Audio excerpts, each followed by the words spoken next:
자, 제가 계시록 12장 1절에서 이렇게 천천히 한번 읽어드릴게요. 여러분들은 들으시면서 우리가 지난 시간에 이런 이야기를 나눴죠. 저희가 2주 전에 나눈 거니까 한번 말씀을 좀 떠올려 보시고 13절부터는 오늘 본문의 말씀을 같이 읽어보겠습니다. 하늘에 큰 이적이 보이니 해를 옷 입은 한 여자가 있는데 그 발 아래는 달이 있고 그 머리에는 12별의 관을 썼더라. 이 여자가 아이를 베어 해산하게 되매 아파서 애를 쓰며 부르짖더라. 하늘에 또 다른 이적이 보이니 한 큰 붉은 용이 있어 머리가 7이요 뿔이 10이라. 그 여러 머리에 7 왕관이 있는데 그 꼬리가 하늘의 별 3분의 1을 끌어다가 땅에 던지더라. 용이 해산하려는 여자 앞에서 그가 해산하면 그 아이를 삼키고자 하더니 여자가 아들을 낳으니 이는 장차 철장으로 만국을 다스릴 남자라. 그 아이를 하나님 앞과 그 보좌 앞으로 올라가더라. 그 여자가 광야로 도망하매 거기서 1260일 동안 그를 양육하기 위하여 하나님께서 예비하신 곳에 있더라. 하늘에 전쟁이 있으니 미가엘과 그의 사자들이 용과 더불어 싸울세 용과 그의 사자들도 싸우나 이기지 못하여 다시 하늘에서 그들이 있을 곳을 얻지 못한지라.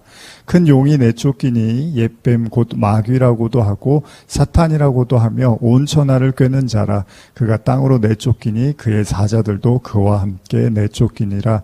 내가 또 들으니 하늘에 큰 음성이 있어 이르되 이제 우리 하나님의 구원과 능력과 나라와 또 그의 그리스도의 권세가 나타났으니 우리 형제들을 참소하던 자 곧 우리 하나님 앞에서 밤낮 참소하던 자가 쫓겨났고 또 우리 형제들이 어린 양의 피와 자기들이 증언하는 말씀으로 그를 이겼으니 그들은 죽기까지 자기들의 생명을 아끼지 아니하였도다. 그러므로 하늘과 그 가운데 거하는 자들은 즐거워하라. 그러나 땅과 바다는 화 있을진저 이는 마귀가 자기의 때가 얼마 남지 않은 줄 알므로 크게 분내어 너희에게 내려갔음이라 하더라.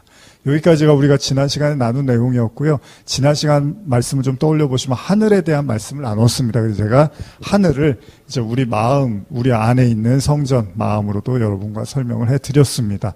자, 어쨌든 그 용에 대한 이야기, 여인에 대한 이야기, 그리고 전쟁에 대한 이야기들을 우리가 나눴고요. 오늘은 13절 이하의 말씀을 함께 여러분과 나눠보고자 합니다. 자, 요한계시록 강의 28번째 시간입니다. 오늘 7월 31일인데요. 요한계시록 12장 13절에서 17절까지의 말씀을 한번 같이 읽어보겠습니다. 요한계시록 12장 13절에서 17절입니다. 시작. 용이 자기가 땅으로 내쫓긴 것을 보고 남자를 낳은 여자를 박해하는지라.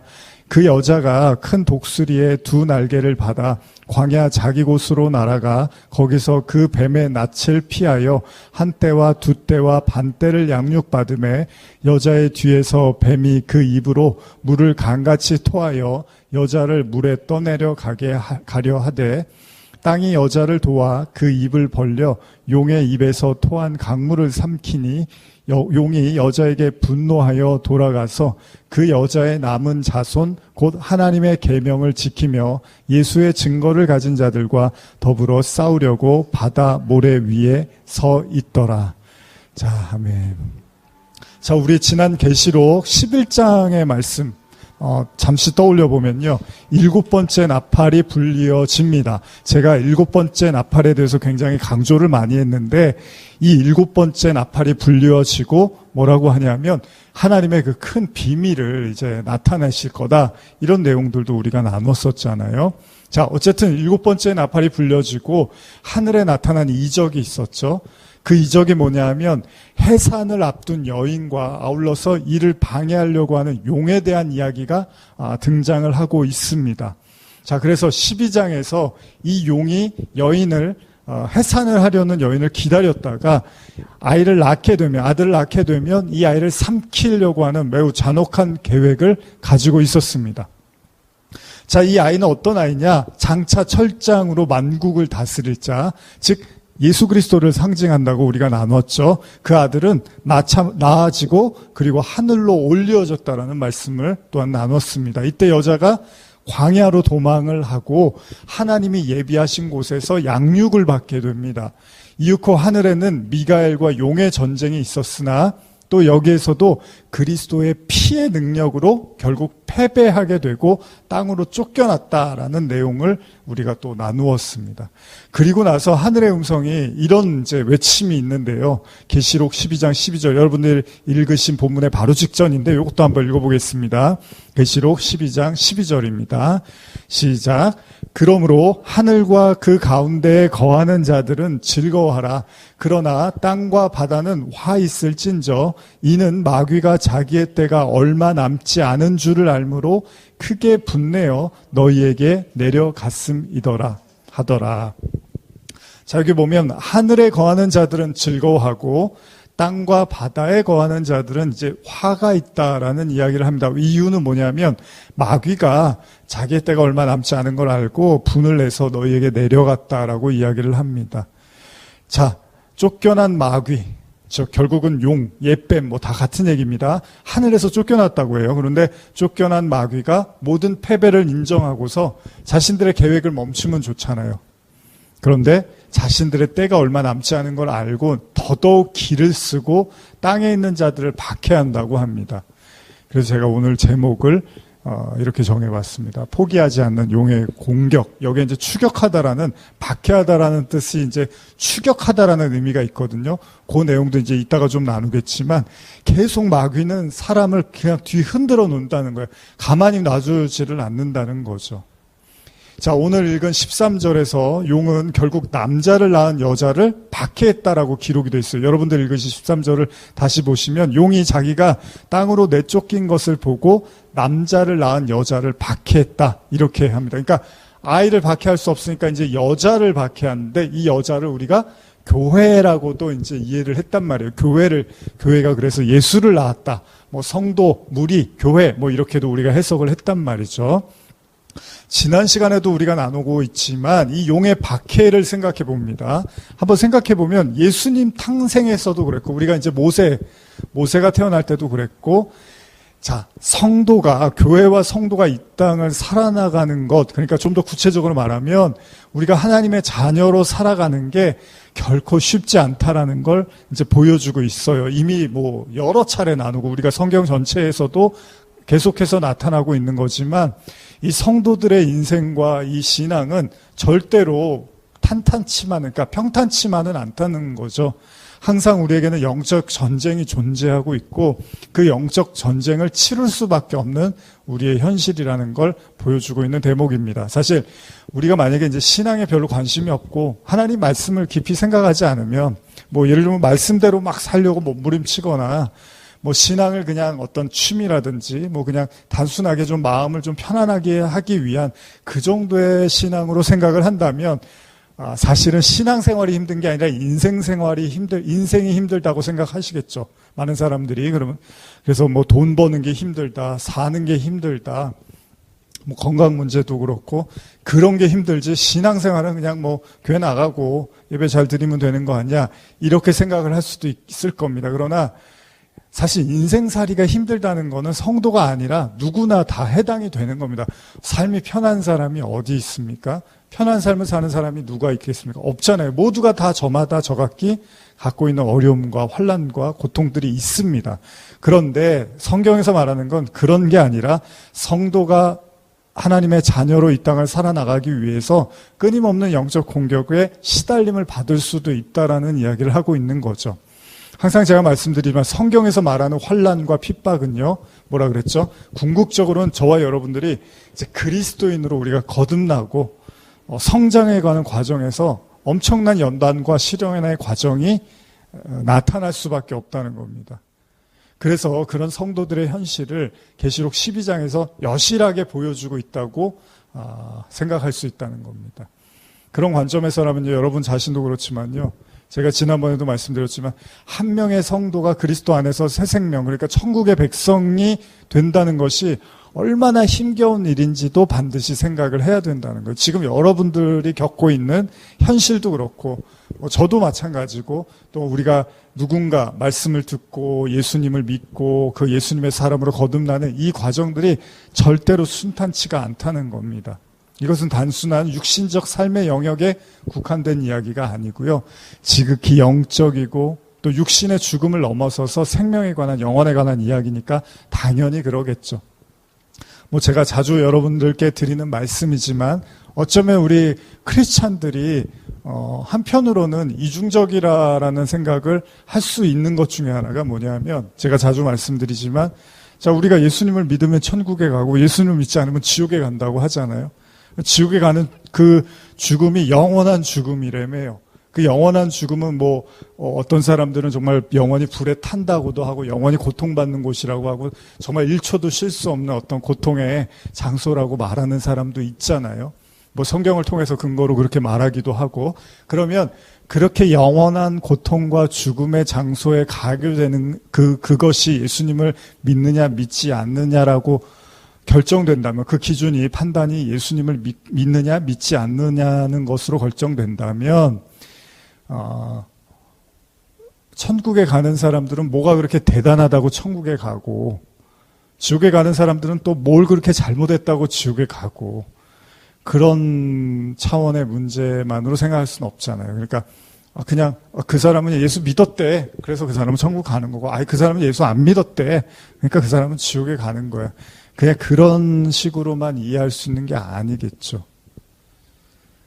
뭔가 영원한 죽음과 영원한 천국에 대한 어떤 이 완전한 상반된 개념이잖아요. 여기에는 어떤 그보다 훨씬 더 깊은 어떤 내용들이 있을 거 아니에요. 그러니까 왜 영원히 지옥으로 갈 수밖에 없는지, 왜 영원한 멸망에 이를 수밖에 없는지, 왜 저 사람들은 영원한 구원에 이를 수밖에 없는지, 여기에 대한 진지한 어떤 고찰이나 의미들을 이해하지 못하고, 저 사람이 예수 믿었으니까 그냥 영원히 이제 천국에 살 거야.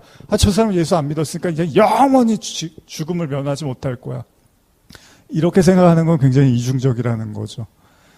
진짜 그 안에 왜 영원한 죽음과 왜 영원한 생명이 어디서 도대체 무엇으로 갈리는지, 뭐 단순하게, 물론 예수님 믿으면 그런 거 맞는데 그게 그냥 단순하게 쉽게 예수님 믿으면 되지, 이런 차원은 아니라는 거죠. 그렇기 때문에 제가 계시록도 나누면서 여러분들에게 누차 강조하지만 여기 옛뱀, 용, 마귀 다 뭐죠? 지옥을 상징하고 죽음을 상징하는 하나님의 대적자들이잖아요.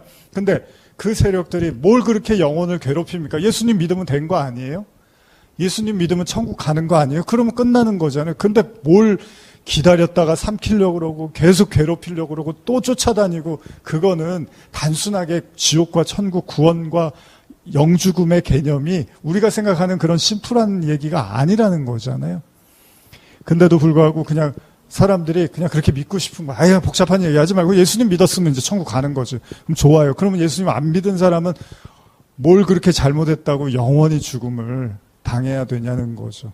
근데 그걸 너무 우리는 쉽게 얘기를 해요. 그냥 저 사람은 세례 받았대, 죽기 전에 세례 받았대, 그러니까 저 사람은 이제 천국 간 거야. 그럼 뭐 그렇게 별로 믿음이 없는데 무서워서 또 세례 받는 사람도 있거든요. 그냥 죽음이 갑자기 공포스러우니까 뭐 세례라도 받으면 뭐 천국에 갈 수 있다고 그렇게 해서 세례 받는 사람들도 있어요. 그럼 그렇게 하면 구원 받는 거고, 그거 안 한 사람들은 그냥 구원 못 받는 거예요. 그런 차원이냐는 거예요, 구원이. 그럼 뭐 옛뱀, 용, 마귀, 창세기부터 지금까지 집요하게 영혼을 공격하고 계속해서 실족하게 하고 할 수만 있으면 택하신 자들도 넘어지게 해서 멸망에 이르려고 하는 이런 영적인 전쟁들을 왜 시도하냐는 거죠. 그러니까 그렇게 간단한 이야기가 아니라는 거잖아요. 영원한 죽음과 영원한 천국은 그렇게 그냥 단순하고 간단한 이야기가 아니라는 거죠. 죽기 전에 교회 나왔으니까 저 사람 천국 갔대. 저 사람 죽기 전에 세례 받았대. 그러니까 천국 가는 거야. 이런 얘기가 아니라는 거죠. 그래서 제가 자주 드리는 말씀이, 우편강도가, 예수님 십자가 같이 진 우편강도가 당신의 나라에 임할 때 나도 구원해 주세요. 천국에 가고 싶습니다. 그랬더니 구원받았으니까 고마워, 말 한마디 잘해서 그렇게 구원받은 거야. 근데 그런 얘기를 하고 싶은 게 아니에요, 성경은. 그럼 그냥 여러분도 교회 나오지 마세요. 나오지 마시다가 뭔가 내가 이제 생명이 다할 것 같다. 그때 그러면 기도하시고, 주님 다 잘못했어요. 저 이제 예수님 잘 믿을게요. 그리고 천국 가면 되죠. 뭐하러 이렇게 미리부터 신앙생활 뭐하러 합니까? 또 저는 또 뭐하러 이렇게 뭐 말씀 준비해서 뭐하러 전합니까? 그렇게 간단한 거면. 그런 게 아니잖아요. 그러면 계시록 이야기도 다 이거 허비하는 얘기고 낭비하는 얘기들이죠. 어떻게 보면 그런 게 저는 이중적이라고 생각해요. 너무 쉽게 구원을 그냥. 그래서 구원받은 사람들은 또 확 멸망과 영원한 죽음 이런 거에 대해서 막 이렇게 괴로워하지도 않아요. 그냥 우리 구원받았으니까 된 거예요, 그냥. 뭐 영원히 죽어? 그건 뭐 내가 그걸 생각할 문제가 아니지. 뭐 나는 천국 가니까. 이게 진짜 천국 가는 사람들이 가진 믿음이 맞습니까? 정말 영원한 죽음이 있는 걸 아는 사람이 난 천국 갔으니까 이제 그쪽은 쳐다도 안 봐도 되고 거기에 대해서 알 필요도 없고 이거는 말이 안 되는 거예요. 자, 우리는 이런 영적 싸움의 치열한 현장 속에서 살고 있습니다. 이미 앞서도 나눴지만 계시록에서도 재앙을 통해서 비슷하게 보여지고 있는 이 애굽의 10가지 재앙, 이 내용들도 이렇게 계속 나타나고 있단 말이죠. 그렇죠? 그래서 뭐 처음에 이제 7인이라든지 뭐 7나팔, 그다음에 이제 7대접 이런 내용들이 나올 건데 이제 이때 보면은 계시록에 나타나고 있는 재앙이 출애굽기에 나타난 10가지 재앙과 굉장히 흡사한 것들도 우리가 보고 있습니다. 사실 오늘 우리가 읽은 계시록 12장 13절도 제가 아까도 잠깐 설명드렸지만 여기 다시 말씀 보시면 용이 자기가 땅으로 내쫓긴 것을 보고 남자를 낳은 여자를 박해한다라고 기록이 되어 있는데요. 여기서 박해한다라고 했을 때 이 헬라어 원어 디오코라는 이 헬라어 언어가 원어의 뜻을 좀 보면은 제가 사전적 의미를 한번 읽어드리면 재촉하다라는 의미에서 빨리 움직이게 하다, 이게 탈 것이나 마차의 개념입니다. 그리고 여행하다, 타고 가다, 저어가다 또는 일반적으로 서두르다, 급히 가다, 박해하다, 쫓아내다, 고소하다 이런 뜻이 있어요. 그리고 열심히 따르다라는 의미에서 어떤 사람을 뒤쫓다, 추적하다, 자신을 어떤 자에게 소속시키다, 비유적으로 주의나 대의를 열심히 추구하다 또는 장려하다, 어떤 것을 성취하려고 노력하다, 얻으려고 애쓰다라는 뜻이 있습니다. 쉽게 제가 설명드리면 이 박해하다라는 의미는 다른 의미에서 재촉하다, 추적하다라는 말의 의미가 있습니다. 그래서 구약에서도 실제로 추적하다라는 의미로 번역이 되기도 했는데요. 출애굽기 15장 9절에 보면 원수가 말하기를 내가 뒤쫓아 따라잡아 탈취물을 나누리라. 내가 그들로 말미암아 내 욕망을 채우리라.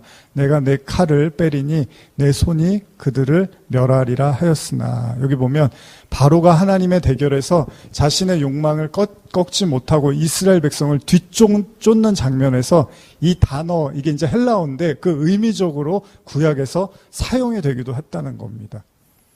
그러니까 재촉하다, 노력하다라는 의미도 있지만 결과적으로는 바로가 끝까지 이스라엘 백성을 죽이고자 그들을 따랐던 것으로 어쩌면 성도의 신앙이요 어느 정도 온전한 가운데 이르기 전까지 마귀가 절대로 이를 좌시하지 않는다는 의미입니다.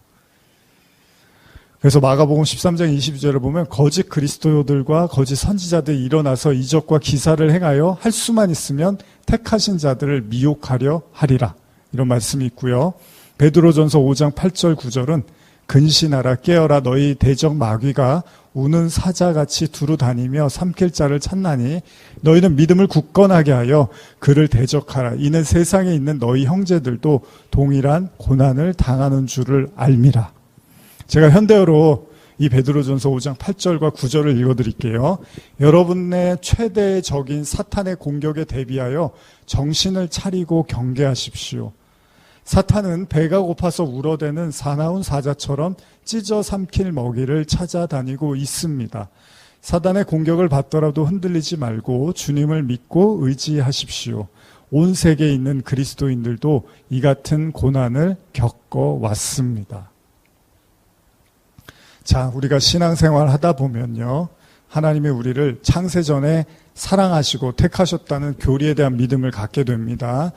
그러다 보면 어느 정도 신앙적으로 굉장히 느슨해질 수가 있습니다. 무슨 말이냐면 어차피 하나님은 나를 사랑하시고 나를 구원하시기 위해서 이미 택하셨으니까 내 신앙이나 구원에 대해서 굳이 진지하거나 깊이 생각할 필요가 있겠냐는 생각을 하기도 합니다.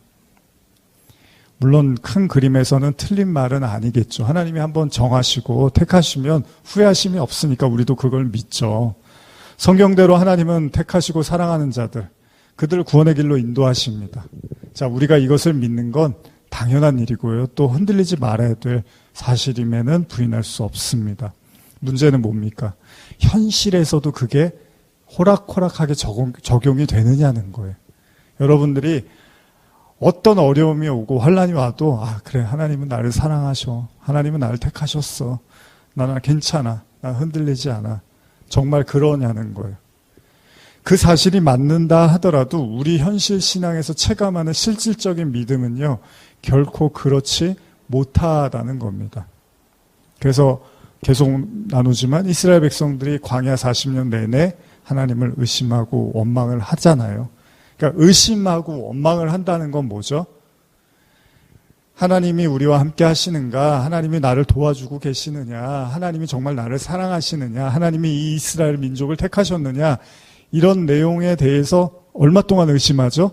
40년을 꽉 채워서 의심을 합니다. 쉽게 말하면 믿음을 보이지 못합니다.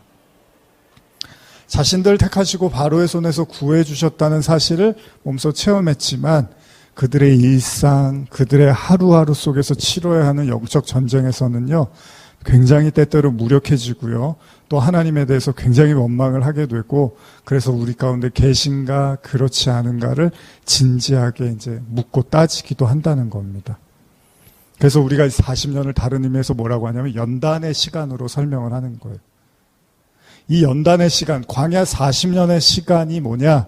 연단의 시간인데 이 연단의 시간은 결국은 믿음의 현실을 자꾸 보게 되는 겁니다.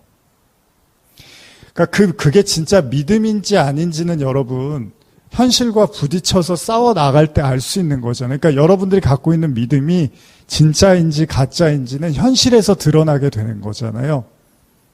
제가 주일날도 그런 얘기 했지만 연인이 서로 사랑하는데 한쪽에서 그럼 나를 믿고 따라와. 그런데 사랑하지만 따라갈 수는 없어요. 그러면 그건 그만큼 사랑하는 게 아니라고 했잖아요. 그만큼 믿는 게 아니라고 했죠. 그 마찬가지로 이스라엘 백성들이 광야 40년의 시간을 살면서 사실은 현실에서 하루하루의 그 믿음의 삶을 살고 싶었지만 그들에게 닥친 고난이나 어려움 속에서는 사실상 믿음을 보이지는 못했다는 거예요. 근데 재밌는 사실은 뭡니까? 여러분, 믿음을 보이려면 어떤 일이 일어나야 되죠? 믿을 수 없는 일들이 자꾸 일어날 때 이제 믿음을 보이는 거잖아요. 그러니까 무슨 말이냐면 40년의 시간을 탄탄대로로 큰 문제 없이 살면 믿음이 굳이 필요하지 않습니다. 내가 먹을 걸 걱정해야 될 이유가 없고 잠자리를 걱정해야 될 이유가 없고 나에게 적이 나를 죽이거나 회방할 것에 대해서 두려워할 필요가 없으면 내가 믿음을 가질 이유가 없습니다. 그렇죠? 근데 뒤집어져서 아침부터 내일 아침에 내가 뭐를 먹어야 될지, 그리고 점심, 저녁, 그리고 잠자리, 그리고 나를 계속해서 회방하고 나를 죽이려고 하고 박해하려는 세력들이 주변에 존재하면 이제 여기서부터 믿음이 시작이 되는 거죠. 그래서 우리가 온실 속에 화초, 그 화분 이런 얘기 하잖아요. 그러니까 그냥 이렇게 따뜻한 온실 속에서 내가 그런 걸 걱정하지 않아도 되는 삶을 살면 아무 믿음이 필요가 없습니다. 중요한 건 그 비닐하우스가 벗겨지고 그 온실이 사라지고 비바람이 치고 태풍이 불고 이제 이러면 그때부터 믿음이라는 게 필요하기 시작하다는 거예요. 다시 말하면 하나님이 이스라엘 백성들을 이제 애굽에서 딱 탈출시켜 주셨잖아요. 그리고 나서 40년 동안 이제 그들이 겪어야 되는, 직면해야 되는 삶을 뭐냐면 진짜 믿음으로 사는 게 뭔지를 부딪혀야 되는 거죠. 그러니까 믿음으로 산다는 거는 결단을 해야 된다는 것이고, 결단을 한다는 것은 이제 거기에 모든 걸 내가 건다는 얘기거든요. 내가 이 말씀을 지키게, 저도 목회자지만, 목회자로 살아간다는 것도 많은 고민과 염려가 됩니다. 그리고 사실 불편하거나 또 걱정해야 될 많은 일들이 있어요. 그리고 주변으로부터도 그렇게 좋은 소리나 인정을 받지 못하기도 합니다. 그러나 이제 그 모든 걸 감수하고서 여러 가지 경제적으로나 여러 가지 그런 어려움들을 다 생각하고 결정하고 판단하고 이제 그걸로 믿고 나아가는 거잖아요. 그러니까 그렇게 나아가기 위해서는 믿음이라는 게 필요한 거잖아요. 그러니까 이스라엘 백성들의 광야 40년도 마찬가지입니다. 하나님이 매일마다 그들을 시험하시는 거죠. 왜 시험하시죠? 그 믿음의 실체에 대해서 보여주시는 거죠. 그러니까 믿음이 있느냐 없느냐, 물론 우리가 이제 이런 관점에서 나눌 때는 믿음이 없어요. 그걸 우리가 너무 잘 알잖아요. 이스라엘 백성들이 광야 40년 동안 원망과 하나님을 불평했다는 건 그들이 큰 믿음을 갖지 못했다는 거예요. 그런데 이제 그 차원에서만이 아니라 또 다른 차원에서 보면 이제 이 믿음으로 살아간다는 것이 얼마나 어렵고 힘든지에 대해서도 스스로 절감하고 책임져가는 삶을 살았다는 거죠.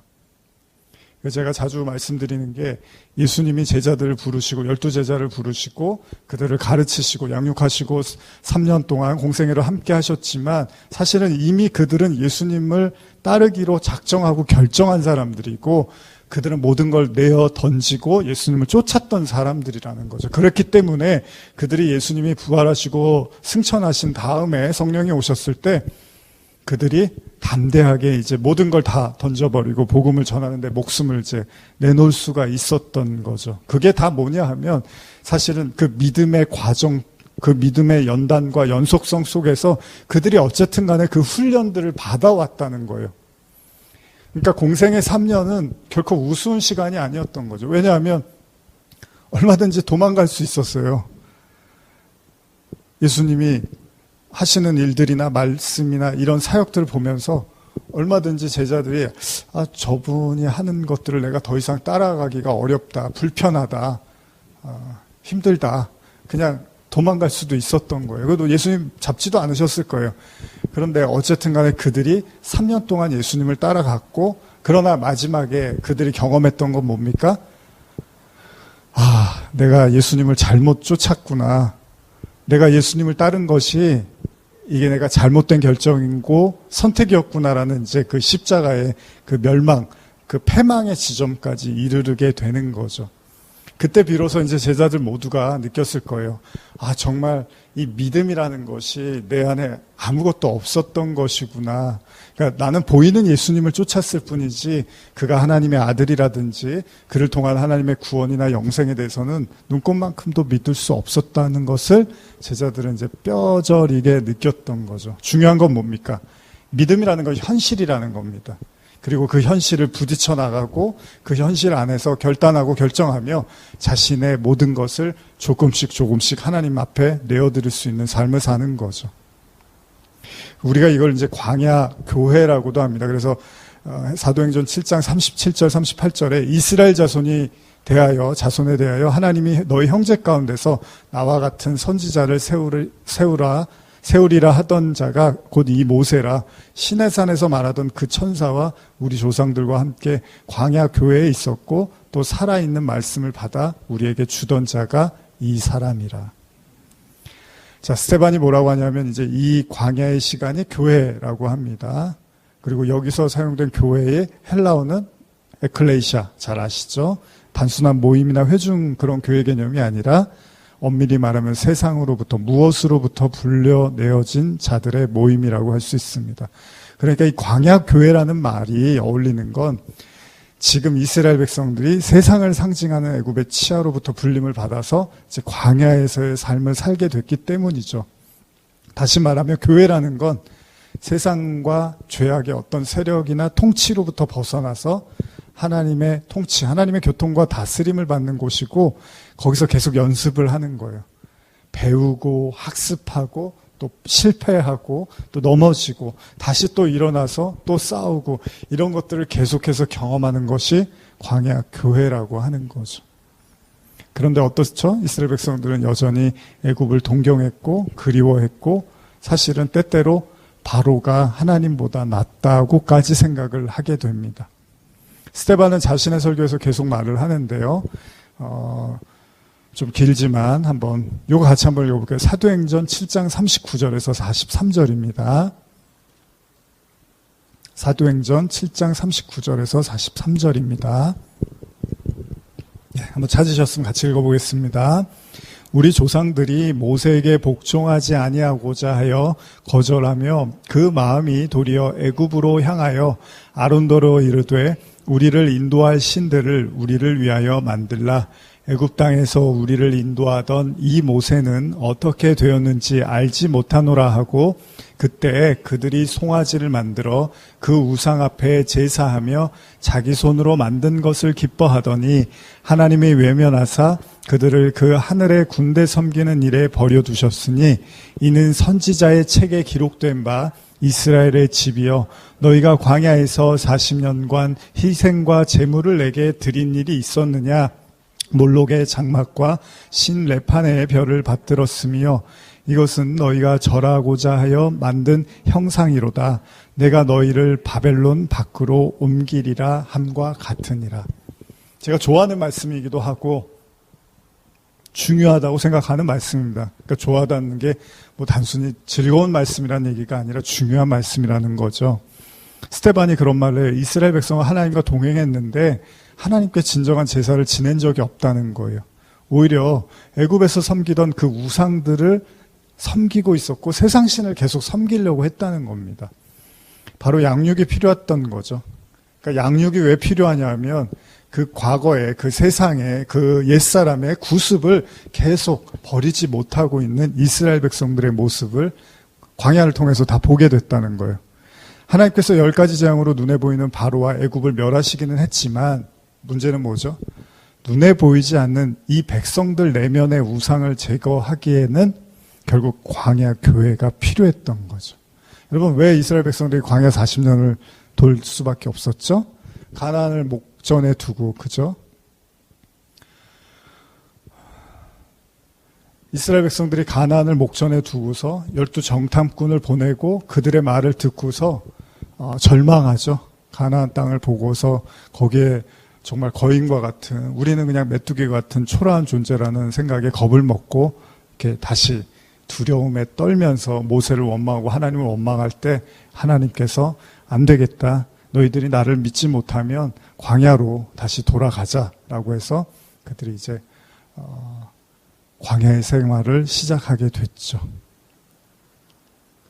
결국은 이 믿음의 문제가 광야 교회에서 상당히 중요한 내용인 것 같습니다. 물론 나중에 신명기에서 여전히 이스라엘 백성들이 40년이 지났음에도 하나님을 신뢰하지 못했다라고 기록을 하고 있어요.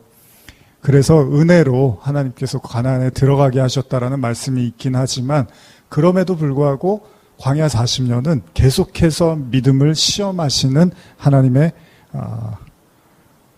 양육의 장소였다라는 걸 우리가 부인할 수 없습니다. 어쩌면 우리가 지금 나누는 계시록 12장에 교회를 상징하는 여자가요. 용을 피해서 광야로 도망해서 하나님 돌보심 가운데 양육을 받았다는 사실이 이런 이스라엘 백성의 모습을 또 연상하게 한다는 거예요. 계시록 12장 6절 보시면 그 여자가 광야로 도망함에 거기서 1260일 동안 그를 양육하기 위하여 하나님께서 예비하신 곳이 있더라. 그렇죠? 그리고 14절에도 그 여자가 큰 독수리의 2 날개를 받아 광야 자기 곳으로 날아가 거기서 그 뱀의 낯을 피하여 한 때와 2 때와 반 때를 양육받으매 이런 내용이 있습니다.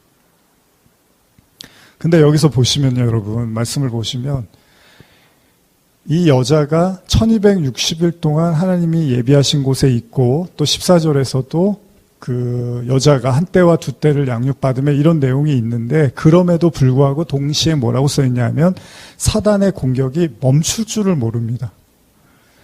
뭐 이전에도 나누었지만 어떻게든 무너뜨릴 수만 있으면 할 수만 있으면 모든 힘을 동원해서 교회 성도를 무너뜨리고자 발악을 한다는 겁니다.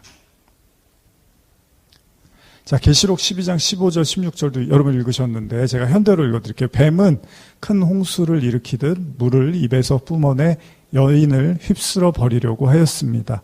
그러나 땅이 입을 벌려 그 물을 다 들이마셔 그 여자를 구해냈습니다. 자, 오늘 주제가 되는 내용이기도 한데 뱀이 계속해서 양육받던 여인을 다시 공격하기 시작을 합니다. 성경은요, 여자의 뒤에서 뱀이 그 입으로 물을 강같이 토해서 여자를 떠내려가도록 공격을 하고 있다고 기록을 합니다. 자, 물로 심판은 하는 듯한 이런 장면이 여러분들이 아마 생각하시면 창세기의 그 노아의 홍수를 또 연상하게 할 수도 있습니다. 자, 물론 노아의 홍수는 뱀이 일으킨 사건이 아니죠. 하나님께서 세상에 관영한 악을 보시면서 한탄하시고 세상을 심판하기 위한 하나님의 선택이었습니다. 그럼에도 그 홍수는 노아의 방주를 제외한 모든 사람을 다 물로 쓸어버리셨죠.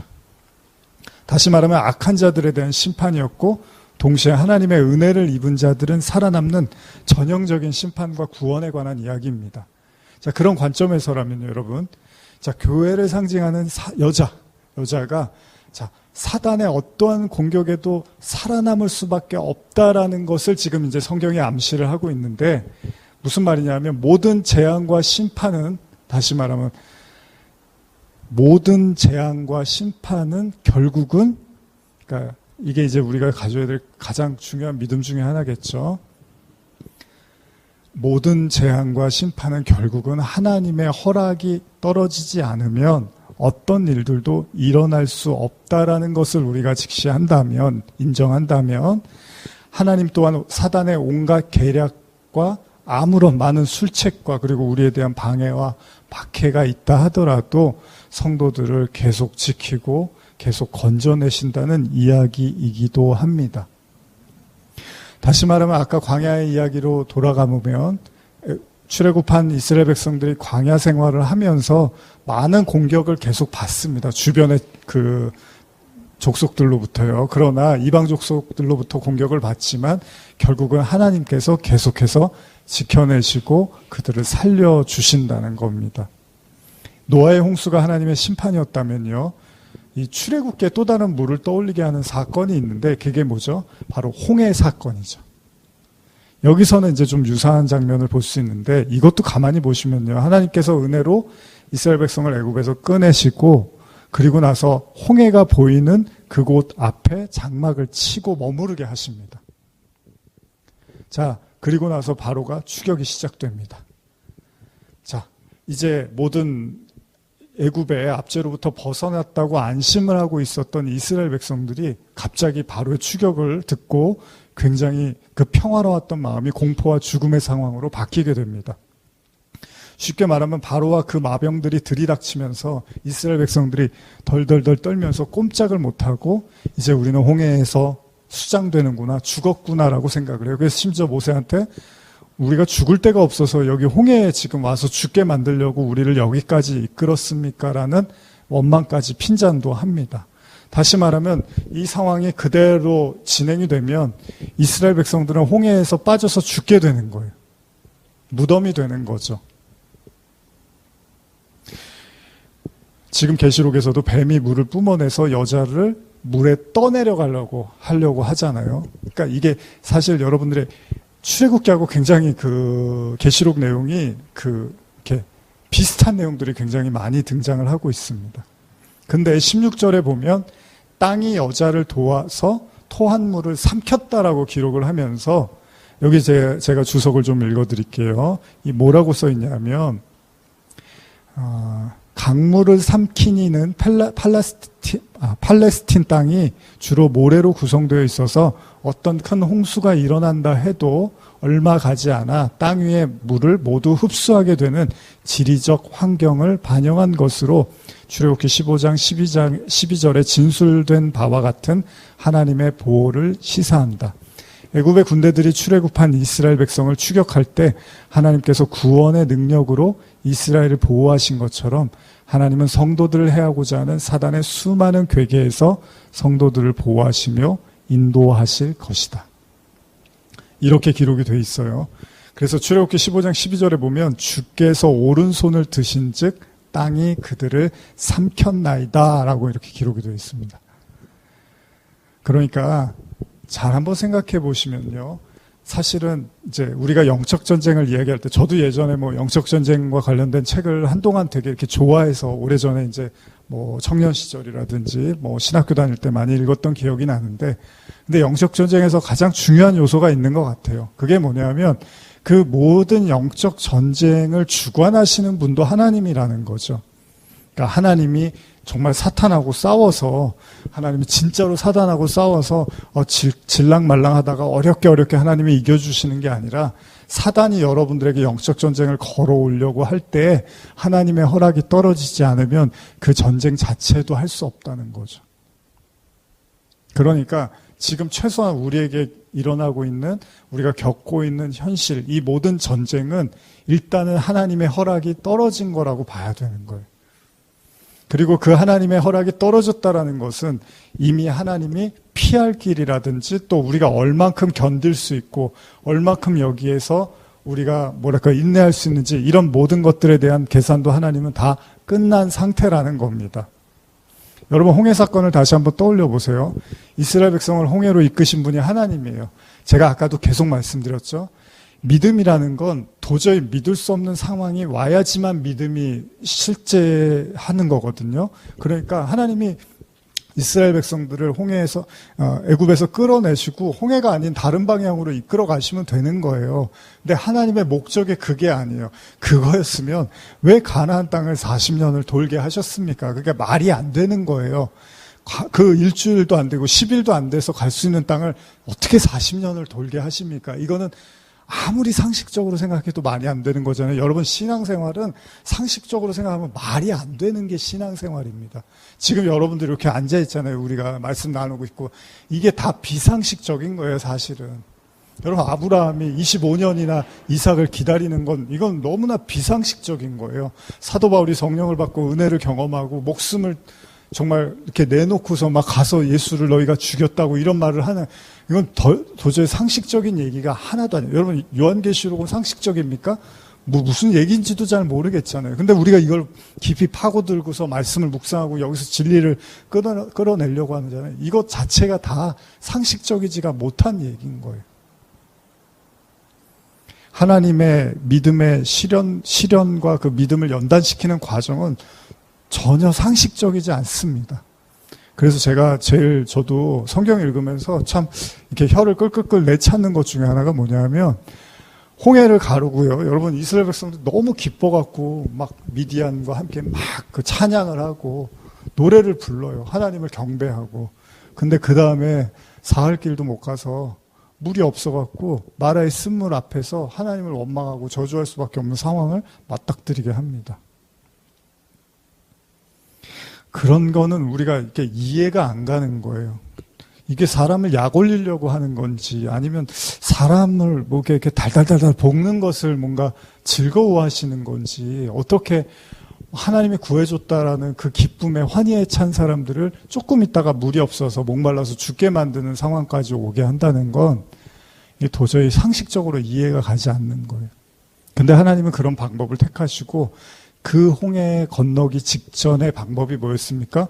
홍해 앞에 진을 치게 하시고서 거기서 바로가 쫓아오는 데까지 또 기다리게 하시는 거예요. 신앙생활이 뭘까요? 믿음이라는 게 뭘까요?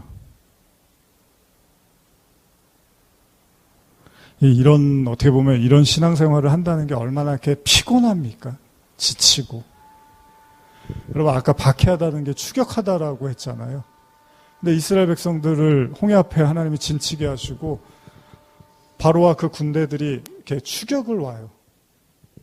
이걸 박해라고 한단 말이에요. 다른 말로. 그러면 이 상황을 지금 누가 만드셨죠? 하나님이 만드신 거예요. 달리기를 해서 이렇게, 저도 초등학교 때는 좀 잘 달렸거든요. 그래서 가끔 반에서 이제 대표로 중학교 때까지도 나가서 뛰고 그랬었는데, 추격을 한다는 거는 어느 정도 따라 붙으니까 추격한다는 말을 하지, 아예 따라 붙을 수가 없으면 추격이라는 말을 안 쓰잖아요. 그러니까 닿을 듯 마을 듯 한 거리에서 나를 괴롭힐 때 그걸 우리가 추격이라고 합니다. 그런데 영적 전쟁을 추격, 박해로 설명을 하고 있는 걸 보면, 자, 여러분들이 어떤 사람은 토끼처럼 빨리 뛰어가는 사람도 있고, 여러분들 중에 어떤 사람은 거북이처럼 느릴 수도 있어요. 근데 중요한 건 추격이라는 건 닿을 듯 마을 듯한 그 사정거리 안에서 계속 여러분들에게 손을 뻗고 여러분들을 계속해서 이렇게 뭔가 압제하려고 하고 여러분들을 핍박하려고 하는 거잖아요. 근데 하나님의 방법이 뭐예요? 그 사정거리 안에 두는 거예요. 그래서 이스라엘 백성들이 광야를 계속 떠돌 때도 그 주변에 계속해서 침략할 수 있는 적군들이 있는 곳인데 계속 하나님이 그 광야를 돌게 하셨어요. 그러니까 사정권 안에다 두고서 언제든지 위험할 수 있는 상황들이 존재하게끔 만든다는 거죠. 그럼 이 정도 되면 이제 우리가 생각을 해볼 필요가 있는 거죠. 계시록도 우리가 12장도 그렇고 11장 뭐 계속 보지만 붉은 용이 나타나서 해산하려는 여인을 지켜보고 있어요. 아이를 낳으려고 하면 잡아서 삼키려고 해요. 그런데 어떻게 해요? 낳으니까 하늘로 올라가게 되고 또 여인을 괴롭히려고 하니까 하나님이 어떻게 해요? 여인을 광야로 도망가게 해서 하나님이 거기서 양육하고 보호하신단 말이에요. 용은 계속 사정권 안에 있어요. 여러분들이 저도 그렇고 우리가 이 믿음이 없고 인간이 약한지라 맨날 불안하고 두려워하고 뭔가 쫓기는 마음들이 이게 떨칠 수가 없는 게 인간이잖아요. 그 얘기는 뭐예요? 우리 사정권 안에 항상 우리를 괴롭히고 박해하고 우리를 넘어뜨리려고 하는 어떤 존재들이 계속 손을 뻗을 수 있다라는 거잖아요. 근데 하나님이 그 홍해 앞에다가 진을 치게 하고 그렇게 쫓아오게 만들어요. 자, 그 다음에 어떻게 하시죠? 진짜로 쫓아왔어요. 그랬더니 이제 막 난리가 났죠. 이제 우린 죽게 생겼다. 하나님 정말 너무하십니다. 모세를 막 원망하고 난리가 납니다. 그때 하나님이 뭐라 그러세요? 야, 앞으로 그냥 가. 그냥 홍해를 밟고 가. 그게 도대체 그게 믿을 수 있는 얘기입니까? 근데 그렇게 했어요. 모세가 지팡이를 던지고 앞으로 나가니까 기도도 하지 말라 그래요. 그때 뭐 하고 있느냐? 기도하지 말고 나가 앞으로. 그랬더니 홍해가 갈라지고 마른 땅이 돼서 그 위를 걸어가게 됩니다. 이게 지금 요한계시록에 나오는 내용과 유사합니다. 용이 물을 토해내서 여자를 삼키려고 하는데 땅이 그 물을 삼켜서 마르게 해버린다는 거예요. 이게 다 홍해 얘기하고 비슷하잖아요. 그러면 이 이야기 속에서 우리가 보면서 어떤 생각을 해야 됩니까? 우리가 이제 어떤 거를 계속 반복적으로 겪게 되면 숙달된다, 단련된다라는 말을 하거든요. 그러니까 뭐냐 하면 여전히 우리가 우리의 사정권 안에서 사단은 계속 이제 여러분들에게 손을 뻗어 올 거예요. 뭔가 결정적인 상황에서 여러분들을 좌절하고 낭망할 수 있는 그런 상황으로 계속 여러분들에게 더 접근하고 대시할 겁니다. 근데 그 상황에서 하나님이 계속 그런 상황을 우리에게 노출시키는 이유를 생각해 봐야 된다는 겁니다. 주석에서도 언급했던 것처럼요. 바로의 추격은 순식간에 죽음의 바다 앞에서 서게 된 이스라엘 백성. 근데 어떻게 됐죠? 결국은 놀라운 일을 경험하죠. 출애굽기 14장 21절 이하 제가 읽어드릴게요. 모세가 바다 위로 손을 내밀매 여호와께서 큰 동품이 밤새도록 바닷물을 물러가게 하시니 물이 갈라져 바다가 마른 땅이 된지라. 이스라엘 자손이 바다 가운데를 육지로 걸어가고 물은 그들의 좌우에 벽이 되니 애굽 사람들과 바로의 말들 병거들과 그 마병들이 다 그들의 뒤를 추격하여 바다 가운데로 들어오는지라. 바다가 자신들의 무덤이 될 줄 알았어요. 그런데 이게 무덤이 아니라 그 홍해가 순식간에 갈라지고 바다가 마른 땅이 됐고요. 이들이 결국은 바로의 압제, 그 군사들로부터 완전히 벗어나게 되는 계기가 됩니다. 그리고 이스라엘 백성은 40년 후에 가나안 땅을 들어갈 때 또 요단강 사건에서 동일한 일을 또다시 겪게 됩니다. 그리고 예수님도 제자들과 풍랑의 풍랑 위를 띄운 그 배 속에서 이런 일들을 종종 겪게 하십니다. 자, 뱀의 공격, 사단의 핍박, 교회를 향한 성도들의 이런 공격은요, 참으로 끈질깁니다. 강력하게 우리에게 도전해 오는 것처럼 보입니다. 방금 읽은 출애굽기 본문도 갈라진 홍해를 건너는 이스라엘 백성을 죽이기 위해서 애굽의 병사는요, 쫓아올 수 있는 데까지 쫓아와서 바다 한복판까지 들어옵니다. 그야말로 끝장을 보려고 합니다. 자신들이 할 수 있는 모든 힘과 노력을 다 쏟아붓습니다. 왜요? 그 마지막까지라도 여러분들의 믿음을 실족하게 만들 수 있으면 한다는 거예요, 그들은. 제가 강조하고 싶은 건 사탄이 절대 영적 전쟁에서 물러서는 법은 없습니다. 하나님이 꺼내주실 뿐이지 전쟁에서 물러서는 법은 절대 없습니다. 만약에 그렇게 느껴지지 않는다면 아직 제대로 된 영적 전쟁을 겪어보지 못했거나 굳이 사단이 전쟁을 걸어야 될 만큼 그런 믿음이 되지 않았을 수도 있습니다. 그런 믿음을 소유하지 않았기 때문에 굳이 사단도 접근해 오지 않을 수도 있겠죠. 자, 예수님이 제자들에게 깨어있으라고 하십니다. 피가 땀이 되도록 기도하셨던 그 겟세마네의 기도에서 깨어있으라고 하셨는데 제자들이 어떻게 하죠? 졸립니다. 잡니다. 왜요? 십자가가 뭔지를 잘 몰랐기 때문에. 근데 만약에 이게 제자들에게 직접적인 이익과 직결되는 상황이었으면 그들이 그렇게 졸고 잘 리는 없었겠죠. 자, 우리가 잘 아는 성경에서 절대로 본받아서는 안 되는 인물이 있는데요. 그게 누구냐면 에서입니다. 에서. 에서는 여러분들이 잘 아시는 것처럼 사냥을 하고 돌아와서 배가 너무 고파서 그 장자의 명분을 그냥 팔아버립니다. 배가 고프다는 이유로. 그리고 나서 나중에 굉장히 후회를 하게 되죠. 성경은 회개의 기회를 놓쳤다고까지 말을 합니다. 왜 그렇죠? 장자의 명분이 뭔지를 모르고 중요한지를 모르다 보니까 그냥 쉽게 팔아버린 거예요. 자, 여러분과 저에게 이 마귀, 옛뱀, 용의 그 공격은 성도에게 끊임없이 찾아옵니다. 거짓말하고 낙담시킬 거고 좌절하게 할 거고 절망하게 만들 거고 뒤돌아가게 할 거고 하여간 여러 가지 형태로 여러분들에게 공격해 올 것입니다. 제일 힘들 때가 뭡니까? 하나님이 내 편이 아닌 것 같다는 생각. 우리 힘들 때 그런 생각이 들잖아요. 저도 그런 생각이 가끔 들 때가 있거든요. 내가 그렇게 하나님한테 그렇게 중요하지 않은 사람인가 보다. 하나님이 나한테 하시는 걸 보면 별로 그렇게 내가 하나님한테 소중한 사람이 아닌가 보다. 나를 그냥 이런 상황으로 그냥 내버려 두시는 거 보면 그런 생각이 들 수 있잖아요. 그러다 보니까 이스라엘 백성도 툭 하면 애굽에 가고 싶다. 거기가 좋았다. 이런 말을 그냥 입에 달고 살았던 거죠. 성도가 예수를 믿는 하나님의 백성인데 오히려 후회와 원망만 많아지고 희망 없는 절망만 마음속에 그냥 고동을 치는 그런 경우들도 우리는 보게 됩니다. 왜요?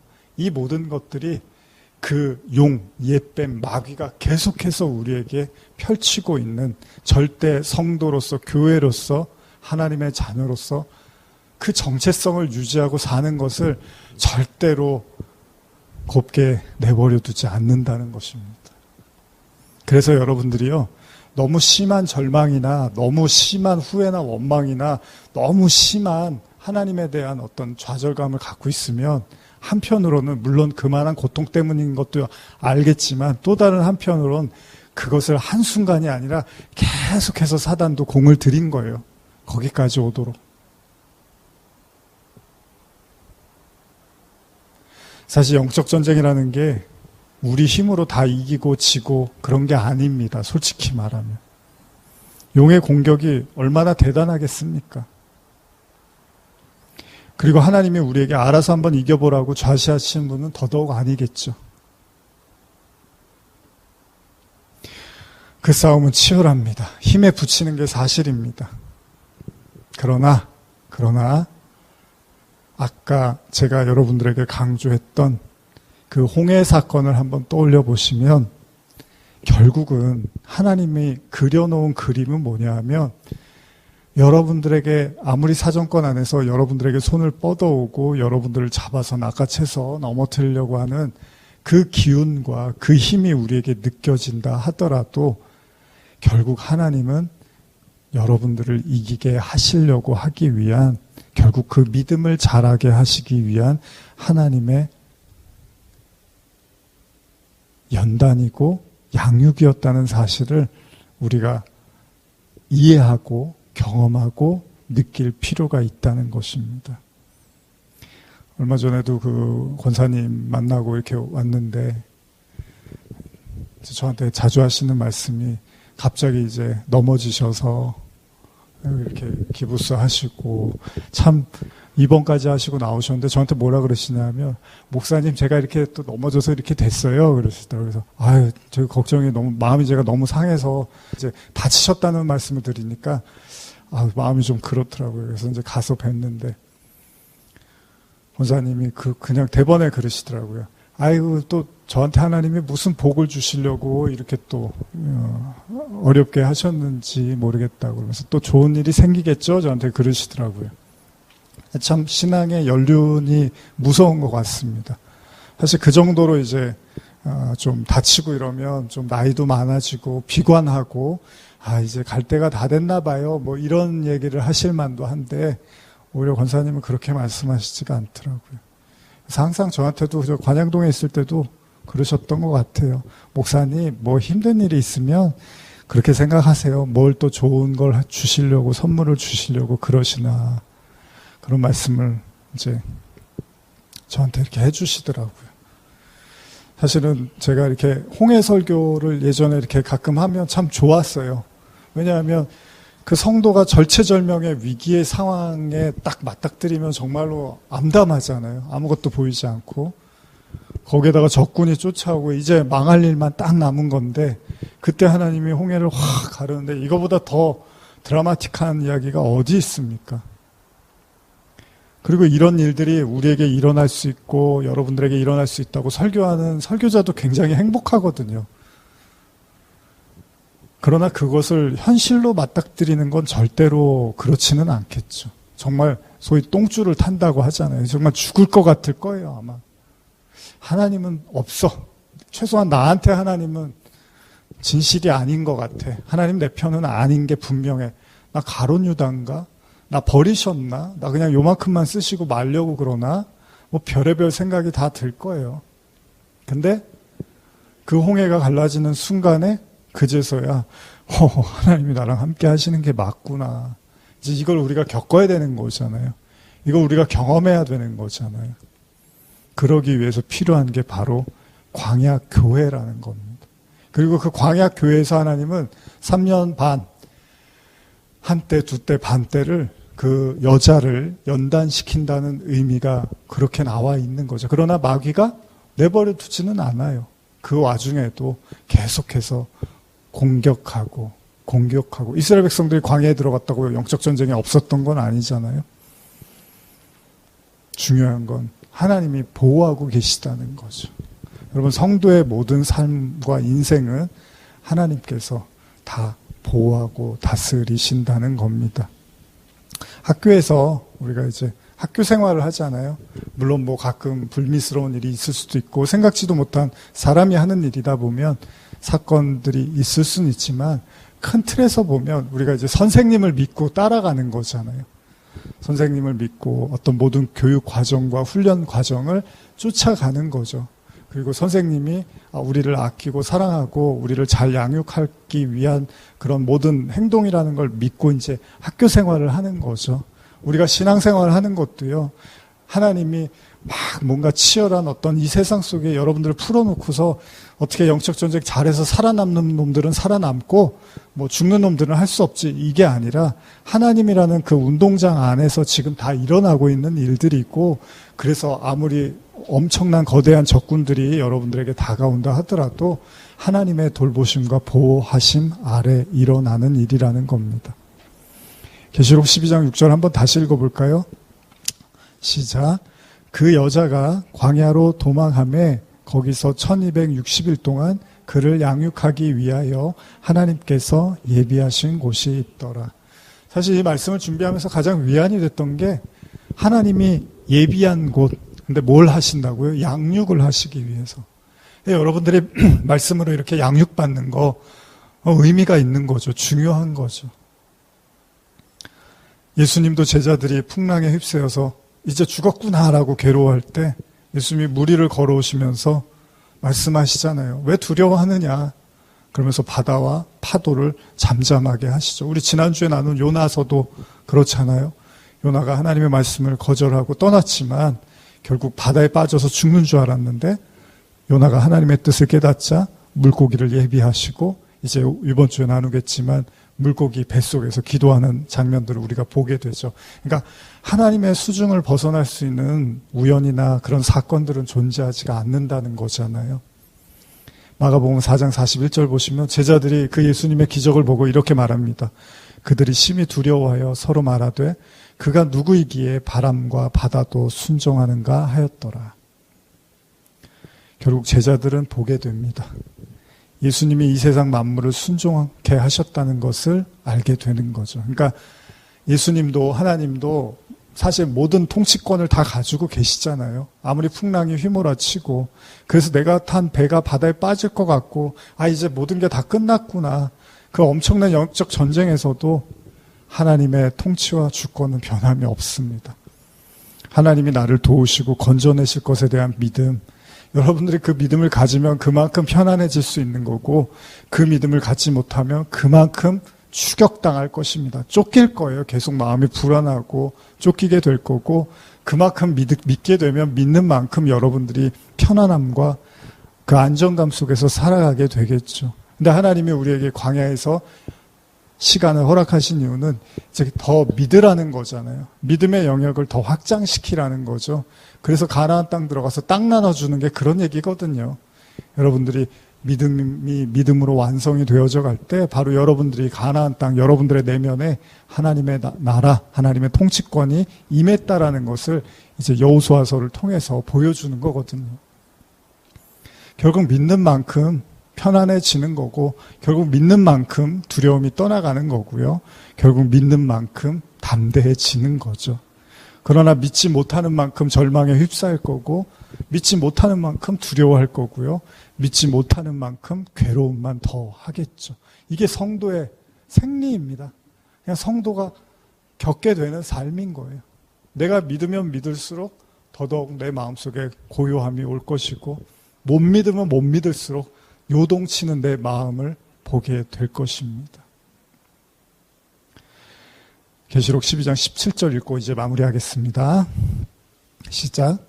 용이 여자에게 분노하여 돌아가서 그 여자의 남은 자손 곧 하나님의 계명을 지키며 예수의 증거를 가진 자들과 더불어 싸우려고 바다 모래 위에 서 있더라. 보십시오. 용은 포기하지 않습니다. 계시록 마지막까지 용은 자신들이 할 일을 철저하게 최선을 다해서 합니다. 용도 굉장히 성실해요. 절대로 포기나 물러섬이 없습니다. 그래서 여러분들도 그만큼 더 확고한 믿음 속에서 살아가셔야 됩니다. 틈을 주지 않습니다. 자신이 이 땅에 존재하는 한 자신의 임무, 자신이 해야 할 성도에 대한 핍박을 용은 최선을 다할 겁니다. 끊임없이 할 겁니다. 그러기에 우리의 영적 전쟁도 계속 지속될 수 있겠죠. 그러나 이제 거기에서 여러분들의 믿음으로, 그 믿음의 눈으로 이 영적 전쟁을 너끈히 이겨 가시기를 간절히 축복합니다. 기도하시겠습니다. 하나님 아버지, 성경도 결코 성도들의 삶이 평탄치 않을 것을 우리에게 말하고 있습니다. 옛뱀, 마귀, 용은 창세기 때 그 어조로 지금 이 순간까지도 동일하게 우리 근처에서, 우리 곁에서 거짓말하고 회방하고 우리를 절망과 공포로, 그리고 좌절로, 하나님에 대한 믿음 없음으로 몰고 가고 있습니다. 믿음의 눈을 뜨게 하시고 이 홍해가 내 무덤이 아니라 하나님의 살아계심을 보게 하는 기적과 이적의 능력의 은혜의 장소임을 바꿔서 뒤집어서 생각할 수 있는 믿음을 허락하여 주시옵소서. 감사드리며 예수님의 이름으로 기도합니다. 아멘.